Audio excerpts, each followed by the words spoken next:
media na palaganapin ang karunungan, katuwiran at katarungan na makakapagpaunlad at makakapagpaisa sa aming bayan. Ipagkaloob mo sa kanilang mga puso ang magandang layunin na gamitin ang iba't ibang uri ng media sa pagtaguyod at pagpapatibay ng pagkakaisa, paggalang sa kapwa sa gitna ng hidwaan at makatarungang pagpapahayag para sa ikauunlad ng sambayanang Pilipino. Sa aming mga kapatid sa iba't ibang sining, iyong silang bigyan ng katalinuhan at ng bagong mga malikhaing ideya sa kanilang paggawa ng kanilang mga likha. Sa iyong kapangyarihan at karunungan, sila ay iyong hayaang maging daluyan ng iyong wagas na pagkamalikhain, kahusayan at totoong pagmamahal at pagmamalasakit para sa kapwa-tao. Sa aming mga artista sa pinilakang tabing, sa aming mga mang-aawit at musikero, at mga mang-aaliw sa media, hiniling namin na bigyan mo sila ng pangitain at pagsisikap na sila ay makapagbigay ng mabuting halimbawa para sa aming kabataan na napapailalim sa kanilang malakas na impluensya. Nawa bigyan mo sila ng tamang mga paninindigan at mahubog sa kanila ang tamang pag-uugali at pagtalima sa iyong mga utos upang mahikayat nila ang aming mga kabataan na mamuhay na marangal at matuwid.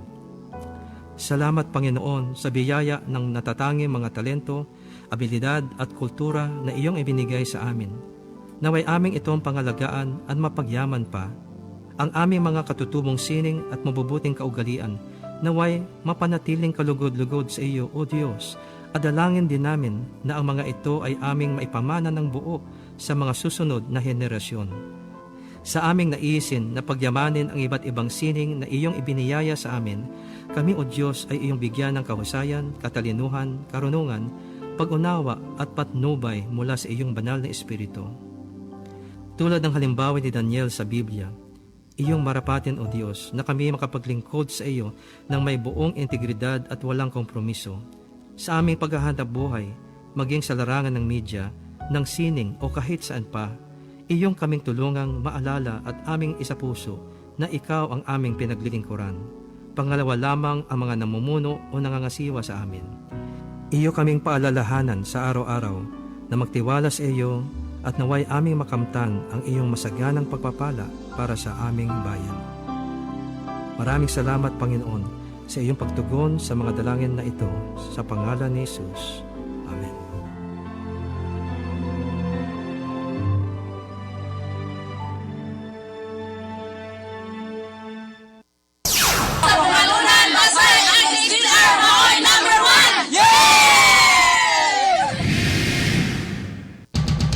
Ito ang DXDR 981 sa Dipolog City. Basta balita at serbisyo publiko. Tatak RMN. Oras alas 8:11 sa Kabuntagon, Goskos Batikos, musunod na. Katungod sa katawhan nga masayod sa impormasyon sa mga butang nga gihangyo sa publiko, kinahanglan nga pagailhon pagsulod sa mga opisyal nga mga record o sa mga dokumento o papel nga may kalabutan sa opisyal nga mga aksyon, mga transaksyon o mga desisyon, ingon man sa mga datos sa pagpanuki-duki sa gobyerno nga gigamit nga basihan sa pagpalambo sa palisiya. Kinahanglan igahatag ngadto sa lungsuranon pinasubay sa mga limitasyon nga gikalatid sa balaod. Article 3, Section 7 sa 1987 Philippine Constitution. Fearless but fair commentary. Fair commentary. A no-holds-barred discussion of hot issues. Kuskus, Batikos, mga nag-unang isyu. Programa nga walay kahadlukan, patas o sakto nga magpresentar sa kamaturan. Ano man niya? Upang nga kahiwian. Kuskus, Batikos, ibulgar sa radyo, aron masayran sa tanan, kansang singgit sa katawhan, sa dugay nga panahon.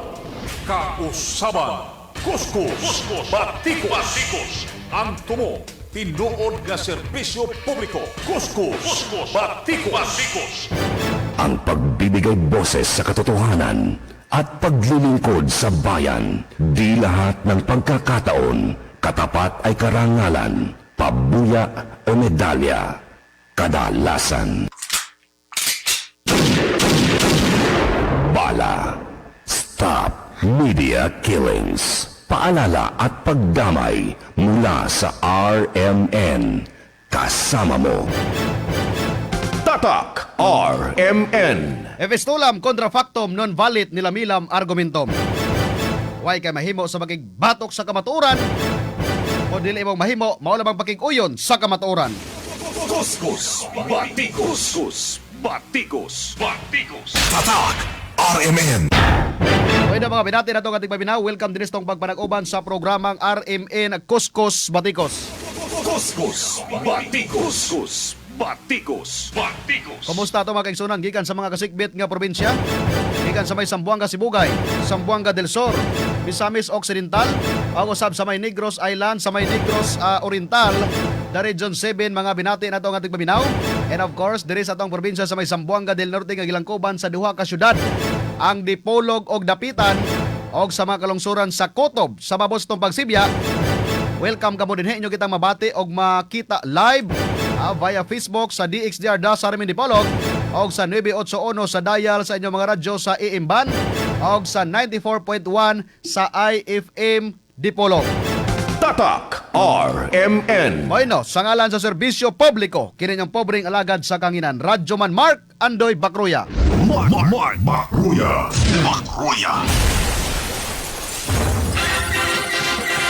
Way lipod-lipod nga komentaryo. Hintog nga pag-analisar sa mga issues. Kuskus, batikos, batikos, batikos. Laban sa pinihig ang katungod. Mark Bakruya.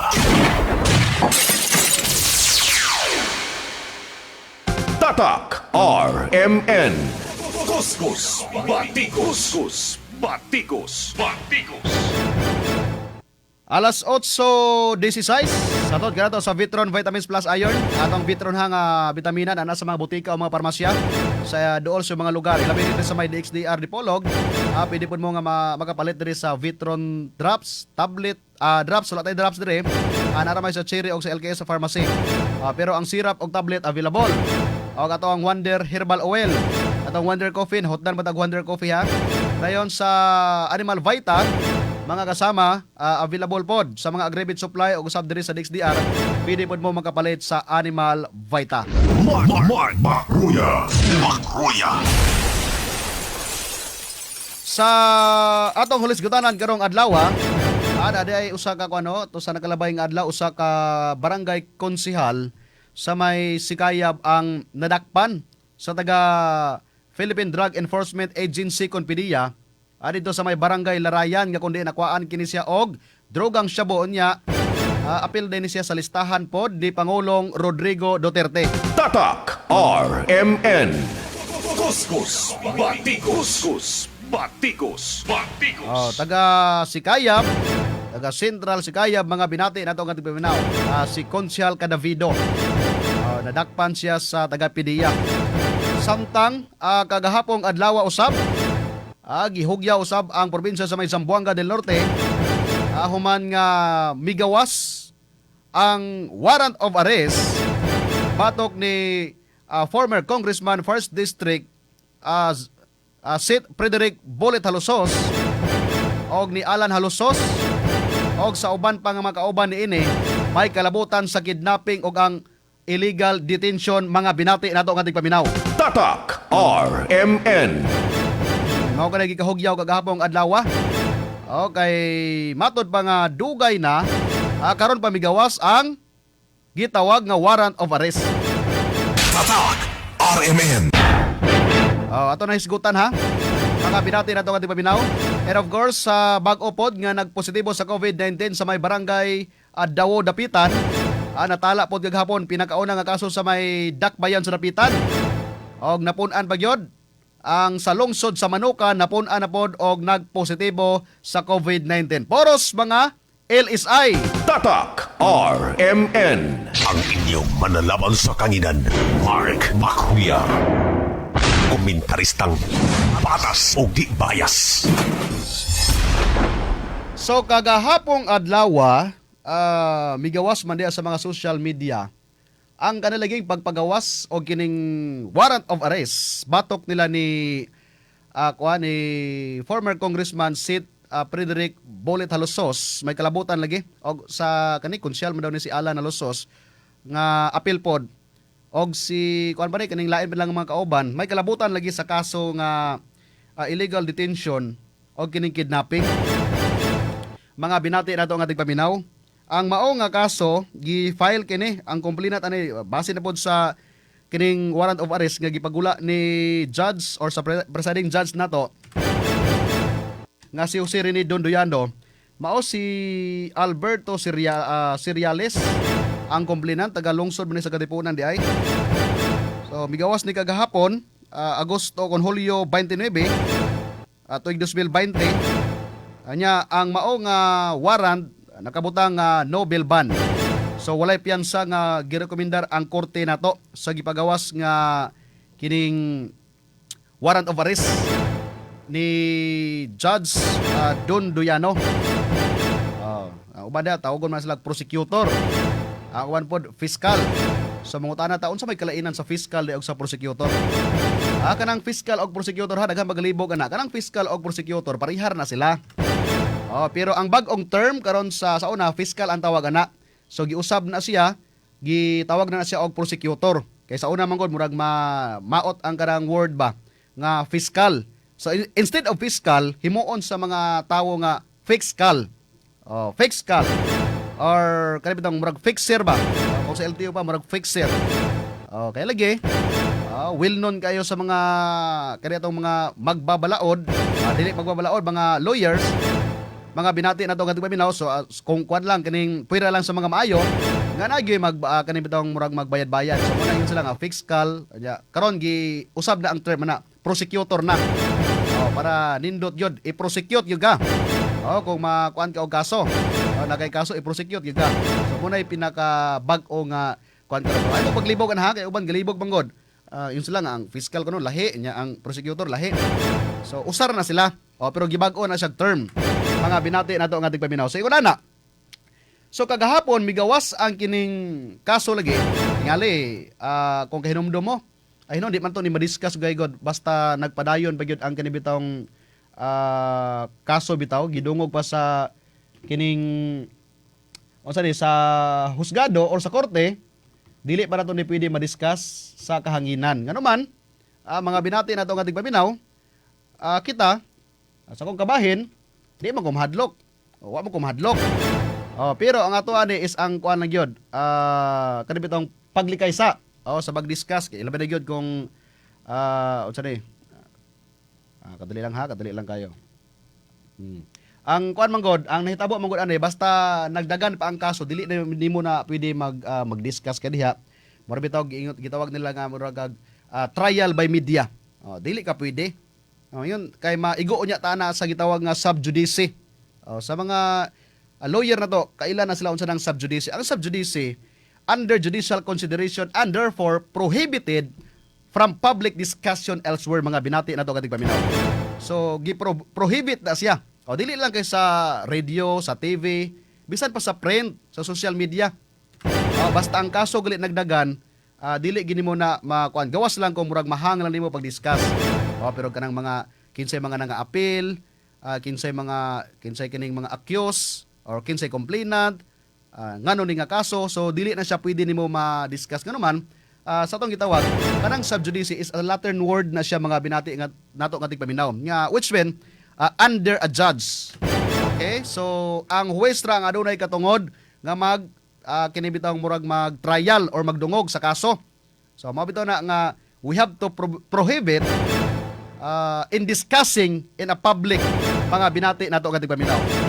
Sa ato lang as ang mga basic lang kayo atong ma-discuss sa inyo ha. So di gina to mapalawman. So ingon ana ang napagawas nga kuan para pud malikay ta sa kanang gitawag nga sub judice. Ang uban is ilan ang basahon og subjudice. Pero ana ang napagawas lagi may kalabutan ni sa kanibitawong kidnapping. So sa nakalabay din nga may eleksyon kahinumdum mo.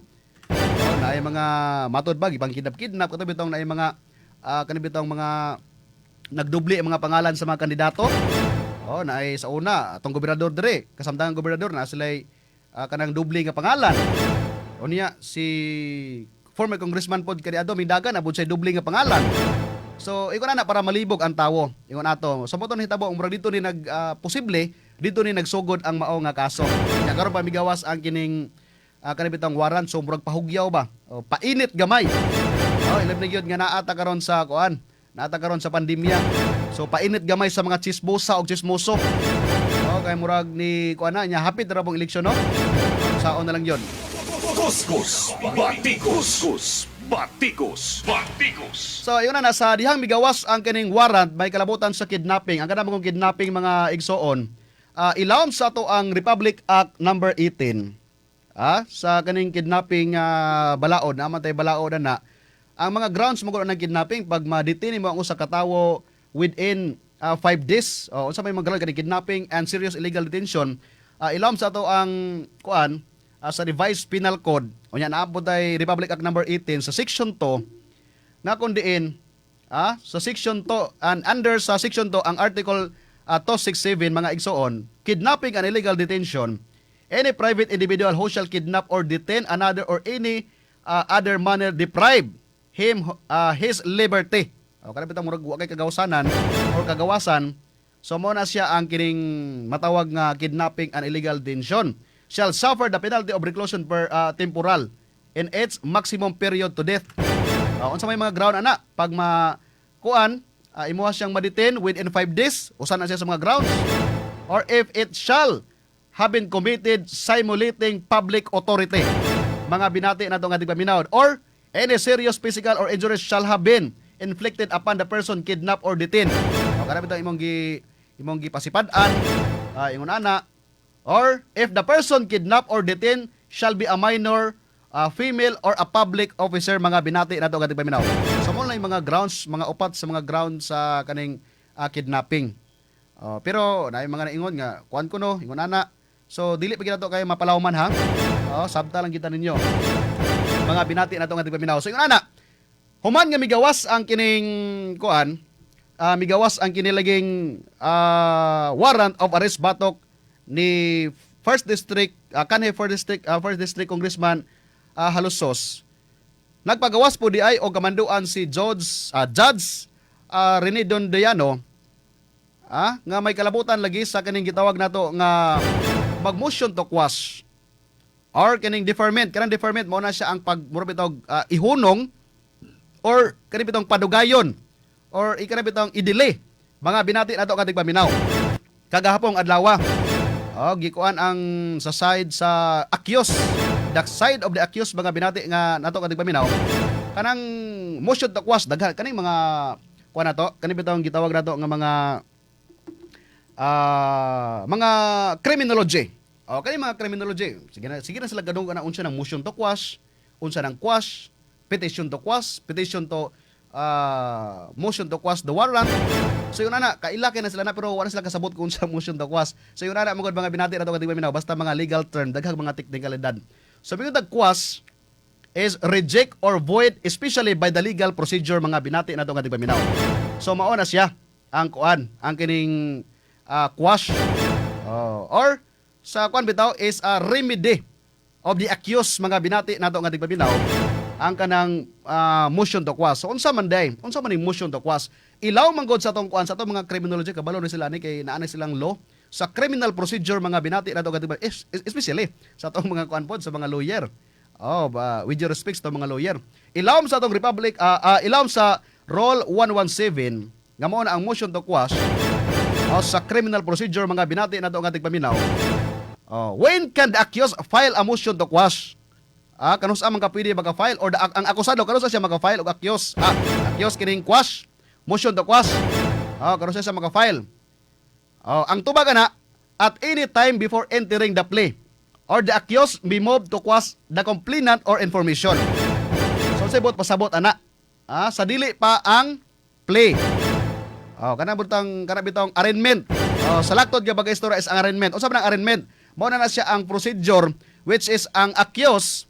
Ang arraignment is a court of proceeding at which a criminal defendant is formally advised of the charges against him as is asked to enter a plea to be charged. Kanang arraignment diha na ka moingon nga kanang bitong People of the Philippines versus mingon man na diha. So basahan ka diha sa imong kaso, dayon pagkahuman kuan ka, pangutan-on ka, humana na base mong kaso. Mao na dito tanan ang mga grounds. Maingon din na ang judge dito nga, what is your play? Pwede ka maingon dito nga, kung ikaw akusado, pwede ka maingon nga, not guilty or guilty. So, duha ra imong tubag. Pingkag not guilty, sige, haringon pa na. Pingkag ka guilty, so magdepende rin po na. So, ingon ana na siya. Sa dili pa ma-file ang arraignment or wala pa arraignment, pwede ka maka-file og motion to quash. Ang pangutana, ingon ani, an information was filed against the accused and the accused filed a motion to quash as the facts in the information didn't constitute an offense. This was filed together with an application for bail. O di ba ka, ingon ana, or is this valid? Valid ba nga kung kuan? Nga kung ang information nga na pasaka batok sa akusado, nya akusado po be file og motion, dayon wala bitaw na constitute ang offense ani mga binati nato kadto paminaw. Valid ba ni siya? Ang tubag ana, yes. Nga naman, there is no inconsistency mga binati nato kadto paminaw that exists between an application of an accused for the bail and his filing a motion to quash. So ingon ana na siya. So unsa man ang mga grounds kaayo ani? Or mga requirements or required for a motion to quash, siyempre kaning pwede nimo by writing, musulat lang ka dito, then it must be signed by the accused or his counsel. Pwede siyang attorney or siya mismo ang mo file ana. Or it must specify its factual and legal grounds mga igsoon. Ingon ana na siya. Then unsa may mga grounds? Of course, the grounds sa motion to quash is that the facts charged do not constitute an offense. Ingon ana na siya. Then the court is trying the case has no jurisdiction over the offense charges. So pananglit ang kaning korte is wala na siya jurisdiction ani nga kaso, so dili ka pwede. O dili siya gi-file. Unya dito ka nag file sa pikas nga korte or sa branch. So dili na siya pwede mga igsoon. Or that the court is trying the case has no jurisdiction over the offense charged mga igsoon. Or the court trying the case has no jurisdiction over the person of the accused. Ingon ana na siya.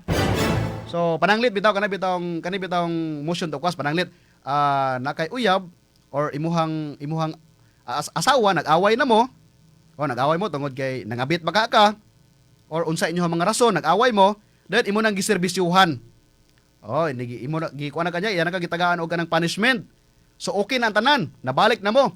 Unya after 5 years or 6 years, sus gibuhi na pud og balik. Gibuhi na pud balik sa imong asawa. Kani mga pareha ni mga babaye kay dili magina sa malimtan. Mas malimtan pa na ilahang mga salawal diha, mga pugong, unsa pa na diha pero kanang mga bikil bitaw kan adto, mabalik gyapon na.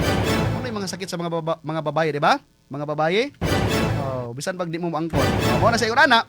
So, pag yan ang ibalik, di po na siya pwede nga naman. Mura mo na siyang ma-jobol jeopardy ba? Nga, ang kaso kaniadtong imong giatubang, na-acquit na ka, din pagkahuman, gibalik na po niya, so, maigo na siya sa jobol jeopardy. Mga igsoon, correct me if I'm wrong sa atong mga lawyer. Iwan ana siya. Dayon, mao lagi na, diha ka makakuan nga, hasol ba ipog ayo. Kabalo na ka nga, ang pag-process sa kaso, taas kayo og proseso. So kung gusto ka nga dili na ka mahasol, di na ka gusto maigo ka na sa ingon nga kahasol, so mag-file ka og kaning motion to quash nga usa may kuan na. Kani bitong para makuha mo kung naabay probable cause or wala. Or naabay basihan ang usa ka kaso nga gipasaka sa imuha or batok sa imuha. Mga igsoon, pananglit kung walay basihan, so pwede ka mag-file sa motion to quash. So ingon ana na siya ang kaning gitawag nato nga motion to quash mga igsoon. Para sa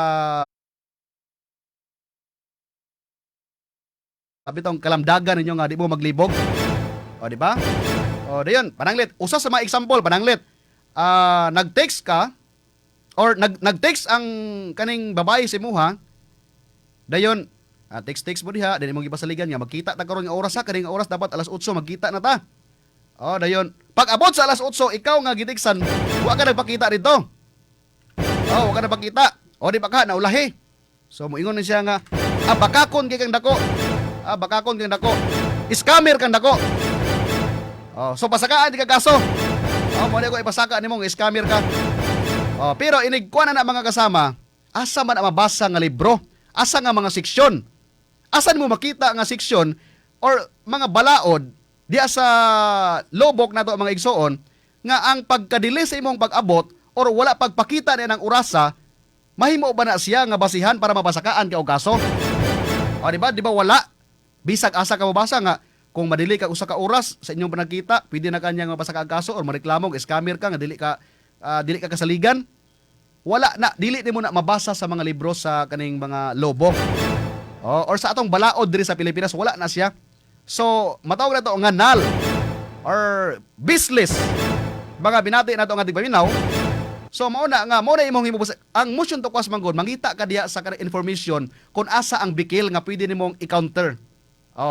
Pero ang problema, wala naman tayo oras.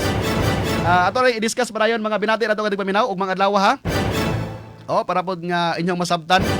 Mga igsoon, adlaw karon nga Miyerkules, pizza by Direbe sa bulan sa Miyerkules, Huwebes, pizza 30 sa bulan sa Hulyo, tuig 2020. Manamilit na lang pag-ingon ka ninyo. Fiatos teacher wat kailom, ipatuman ang kamatuoran, bisan pa man ikapukan ngadto sa kalangitan. Kini ay nyo pobreng alagad sa kanginan. Radyoman Mark Andoy Bacruya, Tatak RMN. Tatak RMN. Ito ang DXDR 981 sa Dipolog City. Basta balita at serbisyo publiko. Tatak RMN.